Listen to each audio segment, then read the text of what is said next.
Hello, I'm Jamie and welcome back to my channel. Today I'm going to be talking about the Taskmaster Series 17 cast reveal, which finally happened after Champion of the Champions 3 aired a few weeks ago.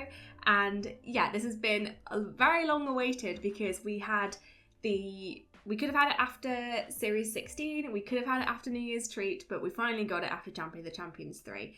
And yeah, I think it's going to be a really good cast. This video will be just kind of me talking about my thoughts on each contestant and also some recommendations for things that you could watch if you want to get to know them a bit more, because some of them I didn't know, so I've kind of watched some things as well. So yeah, let's just get straight into it. The cast this time is Joanne McNally, John Robbins, Nick Mohammed, Sophie Willan and Steve Pemberton. And as I said, it had been a long time coming for the reveal, so I did actually have 2 of the contestants spoiled before it was announced officially. The first one being the obvious one, which was when Nick Mohammed accidentally posted his Instagram post after New Year's Treat, obviously mixing up when the reveal was going to be, where he posted a task saying don't talk about Taskmaster until here, which yeah, I just thought that was really funny, and I just kind of like knowing that he was in it because I think he's really great. The second contestant that I knew before the reveal was Steve Pemberton, because there was this crossword that was released that had give Steve all the points please, or Greg please give Steve all the points, written in the crossword. And so that was obviously a teaser that he was going to be in it, but then when people were discussing it, I did see somebody say that they were at the recording and that he is in the show, which I thought was a bit annoying. It's like, come on, just let us theorise and speculate and have fun with it rather than just spoiling it, but whatever. But I did know that there was a lot of leaks this time around compared to all the other times, maybe because everybody was expecting it after Series 16. For me personally, I do really enjoy the reveal at the end of a series or an episode, because it's just an extra bit of fun and anticipation to look forward to. And I know I like the way that they do the reveal. It's a lot more fun finding out through the montage thing that they've put together rather than just reading a list of names on a Reddit post. On first impressions, this looks like a really, really good cast. I knew 3 out of 5 of the contestants when it was revealed. But yeah, I think it looks like a pretty good cast. I think the ones that I know will be really good on the show, or at least I'll find them entertaining because I like their comedy style and I like the things that they've done before. The theme I really like as well. It's kind of this spooky, barren theme, which I think is very good contrasts the very eclectic and almost cozy vibe that we have normally in the house. I'm sure they'll still keep that, but I like the way that this was announced, and them all wearing those Handmaid's Tale bonnet things. I just thought it was a really interesting style that they haven't really done before. I'm not 100% sure what the theme is this time, but just from first impressions, I think it's really nice, and I'll be interested to see more the full portrait. We just see a glimpse of it in the announcement, but I'd like to see the full thing. And also if they've done anything cool to the house as well. Surprisingly, I have seen quite a lot of people say that they don't know anybody in this lineup, which to me is quite surprising considering I would say Steve Pemberton's pretty well known, definitely in the UK. I understand if you're not from the UK, you might not know these people, so that's understandable. But yeah, Steve Pemberton is really, really big. He's done loads of brilliant TV shows. Nick Mohammed is in, well, I'll get into it, he's been in a really, really popular TV show recently. And John Robbins, I would say, is a fairly well-known comedian. But I think it's interesting, even if you don't know all of the contestants, that doesn't take away from the fact that it will still be a good season. And yeah, I'm very, very confident this will be a good season. Okay, into each contestant. The first contestant is Joanne McNally. She was one of the ones that I didn't know, but I've had a little look up online to kind of get a little bit familiar with her before we go into the season. And she is an Irish stand-up comedian, writer and actress. She seems to be very, very popular in Ireland, so hopefully she is able to translate that into the UK, because the little bits that I've seen seem really entertaining. She has a pretty famous podcast called My Therapist Ghosted Me, and I've seen a few clips of that and it does seem very fun. I like her conversational and comedy style that she has in that. I think it's just really entertaining. Most comedians that I know I find through television shows, so it's not surprising that I haven't heard of her because she does mainly seem to be stand-up. She's done a few successful tours around Ireland and the UK. The most recent one I think was called the Prosecco Express, so if you've seen that, let me know how it was. I've seen generally really good reviews of her. I think people who like her really like her, and yeah, little bits that I've seen, she seems to be really, really funny. You may have seen her on the Big Fat Quiz of Everything in 2022.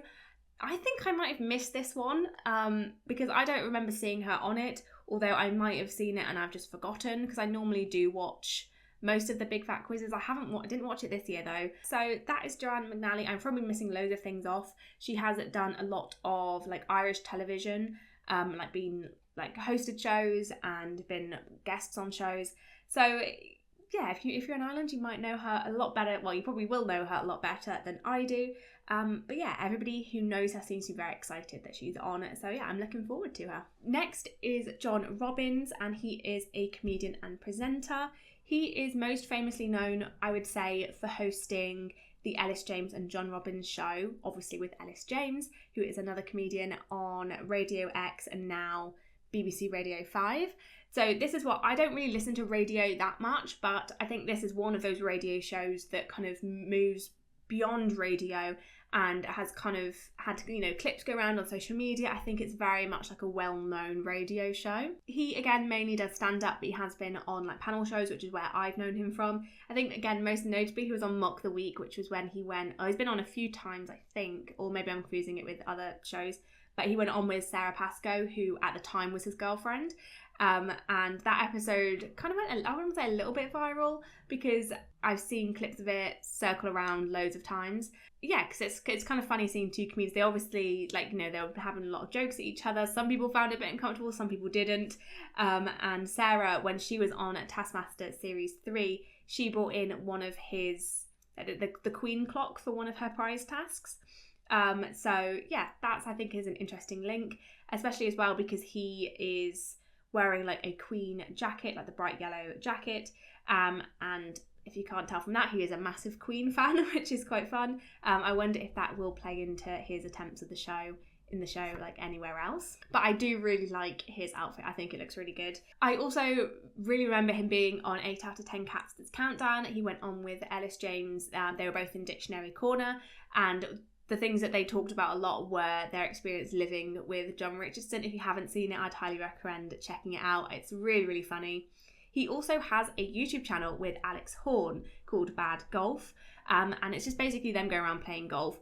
I didn't think I'd like it because I have no interest in golf, but it's just two comedians who are good friends playing golf and having fun, and I think it's really good. I haven't seen all of the episodes yet, but I think it's a really fun channel. As he is friends with Alex Horne, that obviously opens the opportunity for him to maybe get some individual tasks, like when he did that with Mark Watson. I think the dynamic between him and Alex could be really good in this season. Next up is Nick Mohammed, and he is again another person that I knew. He is an actor, comedian and writer. He is the most known for starring in Ted Lasso. Ted Lasso, I think, is a really good show. I've only seen the first 2 seasons though. I heard season 3 wasn't very good, so I haven't watched that yet because I really enjoyed the first 2 seasons and I don't want to ruin it. But his character's really good, at least in the first 2 seasons that I've seen. Ted Lasso is such a really big popular show. It's about football. It's about a football team. An American football coach comes over to coach this UK football team. And you don't have to like football to watch it because I don't like football, but it's really entertaining. The characters are really good. So yeah, I definitely would recommend. If you're my age and you grew up in the UK watching things like CBBC, then you might know him from Sorry I've Got No Head. I was a big fan of this when I was young, and he's like, I still think of that when I think of Nick Mohammed, because yeah, it's like a children's sketch comedy show. It's very, very silly, very weird humour. It was quite good. I really enjoyed it. He created and stars in a show called Intelligence, and he's in that with David Schwimmer. I haven't seen it, but it looks pretty good, so I'm going to add it to my watch list, and that's probably going to be one of the things that I try to watch before the series airs. He has appeared on a bunch of different like comedy shows and TV shows, including 8 out of 10 Cats That's Countdown, Drifters, Cuckoo, which stars Greg Davies, so I don't know if they have much of like a friendship or something before the show. Stath Lets Flats, and he was in an episode of Inside Number 9, which is created by Steve Pemberton. So again, he might have a existing kind of friendship, or at least like working relationship with Steve Pemberton as well. One thing about his comedy style, I would say, is it's very weird. It's quite like absurdist. He often plays a character called Mr. Swallow when he's on like certain shows, like he did that when he was on Acaster's Countdown. I don't think he's going to do that on the show just because on Taskmaster, because I don't know, I think Taskmaster's a bit more personal. You're there for a longer time rather than just one episode, and staying in character for that amount of time would be quite difficult. But he is dressed as a vampire, which I think is quite odd. He said on Twitter that it was very impractical, so I can't wait to see if his outfit actually has like a detrimental effect on his performance and tasks, because I don't think we've ever had that before where their outfit has disadvantaged them in some way. But I think that is quite funny, being dressed as a vampire. I do like that quite a lot, and it does fit into the style that we had in the cast announcement video. So yeah, I think Nick Mohammed is a very good choice. I can imagine some of his attempts would be quite crazy. So yeah, I'm very much looking forward to him. Next up is Sophie Willan. She, again, is somebody that I wasn't familiar with going into this. She is a stand-up comedian and actress. She has been nominated for like the Edinburgh Festival Best Comedy Show Award. But I would say she's most known for Alma's Not Normal, which is inspired by her own experience growing up with parents who were addicts, and eventually growing up within like the care system. This has been on my watch list for a while. I liked kind of the trailers for it that I'd seen, so I've had it on my watch list for a while, and since her announcement I have started watching it. I'm only like 2 episodes in, but it's very, very good. I love Alma's / Sophie's. I don't know how much of it's reflected on her own person, but I love her fashion style, her sense. I love the bright pink coat. I just think it's got a very nice quirky fashion sense. I really like that. The show deals with some quite like darker aspects, and I think it handles stuff very, very well. I really like the comedy style, and it's something that I am looking forward to watch the next episode. And I believe there is going to be a series 2, and yeah, I think it's really good. And she did win a BAFTA for the pilot episode, I believe.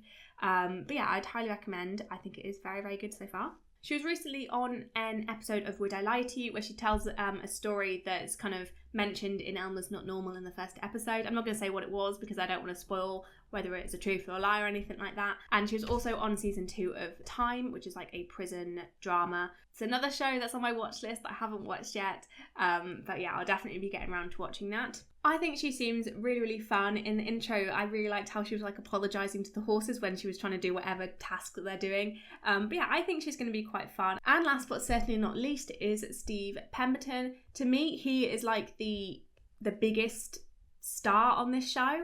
He's definitely the one that I think most people would know him from. Even if you don't immediately recognise him, I'm sure you've seen something that he's been in. He is very, very big in like the British TV comedy realm. He is absolutely fantastic. He is an actor, comedian, director and writer. I would say he's most known for League of Gentlemen, which I haven't seen, but it looks pretty good. But also Inside Number 9, I would say most recently is what he's most known for, which is absolutely amazing. If you don't know, it's like an anthology series that each episode is a different story, but it also always has Steve Pemberton in and Ritchie Smith, who is the co-writer, director, creator. It plays a lot with like dark comedy. It's kind of like Black Mirror-esque. That's why I initially watched Inside Number 9, because I liked Black Mirror and people said it was similar. Personally, I do prefer Inside Number 9. I think the stories are just so wildly different, but you know there's going to be like a really interesting twist or multiple twists, and yeah, I just think it's a really, really good show. This is inspired by Psychoville, which they also created, which again I haven't seen. I don't really tend to gravitate towards more of the like horror things, even though I know it's not really like, it's just not really something I tend to go for, but as I really enjoyed the other things he's done, I might give it a go. Apart from Inside Number 9, I would say what I know him most for was he was in a crime drama called Whitechapel, which is one of my favourite crime dramas. I think it's really, really good. It's really, really entertaining. The first like season storyline is like somebody who is a Jack the Ripper copycat, and Steve Pemberton plays a Jack the Ripper like enthusiast, like he does tours and he helps the police solve it. I would say it's on the darker side of some like crime dramas. It's kind of playing with historical crimes. I really, really like it. I think it's really good. He's also in Benidorm. Again, not something I have seen, but I would imagine a lot of people in the UK have seen Benidorm, so I would know him from there. Recently, I've been watching House of Games because I like playing it on Dave. And I don't know if they planned it, but like after the cast announcement, like a week or so after, it was Steve Pemberton's series, and he was on season 2, week 2, if you want to give it a go. I'm not going to spoil anything as much as I can, but he did do very well on House of Games, and if that's any indication to how well he will do on the show, I don't know. To me, he could kind of go both ways because he is quite smart. He could go like down the Dara route and be really, really good at the tasks, or he could go more down like the Victoria Corin Mitchell route, and not like her intelligence doesn't really translate with the style of tasks that she had to do on Taskmaster. What I did like about the House of Games episodes is he was on with Josh Widdicombe, and Josh Widdicombe was like very heavily competing against him. It was very, very funny. I think he's going to be really good. The more I thought about it, I think he's going to be really, really good. He does tend to gravitate with his shows to be more like the dark, like humour comedy style. So I'm expecting that to translate somewhat to the show. But I'm very, very excited for him. I think he's going to be really good. I think that's pretty much everything I wanted to say individually about the contestants. Hopefully there's like a few things in there you can watch. I've tried to stick with things that I know, obviously, because I didn't know Joanne or Sophie. I've had to kind of give things that seem to be most popular with them. But I would say, even if you don't know the contestants, that doesn't mean you're not going to like the Taskmaster Series 17, because a lot of the times you can go into it blind and you absolutely love it. Like pretty much all of the international ones that I've seen, I haven't known anybody going in, and I think they've been absolutely hilarious. I do think this is going to be a really, really good season. As I mentioned in my Champion of Champions review, if you've seen that, I definitely think Taskmaster's like hit a bit of a stride recently. I think it has always been consistently really, really good, but I would say the past few seasons and the Champion of Champions, the New Year's treat, it's just been like everything has just been exceptionally good. From the contestants to the tasks to the general feel of the show, it's been amazing. So I have very strong hopes that this is going to be really, really good. Hopefully it stands strong against season 16. Sometimes when you have a really, really good season, the next season you kind of hope it will be as good as that, and if it doesn't, then it could ruin your thing. So I would say go into it with an open mind. I personally adored season 16. I think it'll be different, but I think the contestants are going to be really, really good. And if they're keeping up with how good the tasks are, then the tasks will be really good as well. So I'm very, very, very much looking forward to it. As I mentioned before, I love the style. I can't wait to see what they do with that. And the horses, I haven't even mentioned the horses properly. I think that's going to be a really interesting task if they're actually having to do these tasks around horses. That's something they haven't really done before, apart from like the chicken or the dogs onto the mat that they had in series 4. They haven't really done too much with like live animals, so that's going to be interesting. If you enjoyed this video, then please leave a like. It really helps the channel, and comment down below your thoughts on this cast announcement. Who are you most looking forward to? I'm interested to see who is the most like anticipated contestant. And subscribe if you want to see more videos to do with Taskmaster. I'll have some more out for you soon. Thank you so much for watching, and I'll see you in the next one. Bye!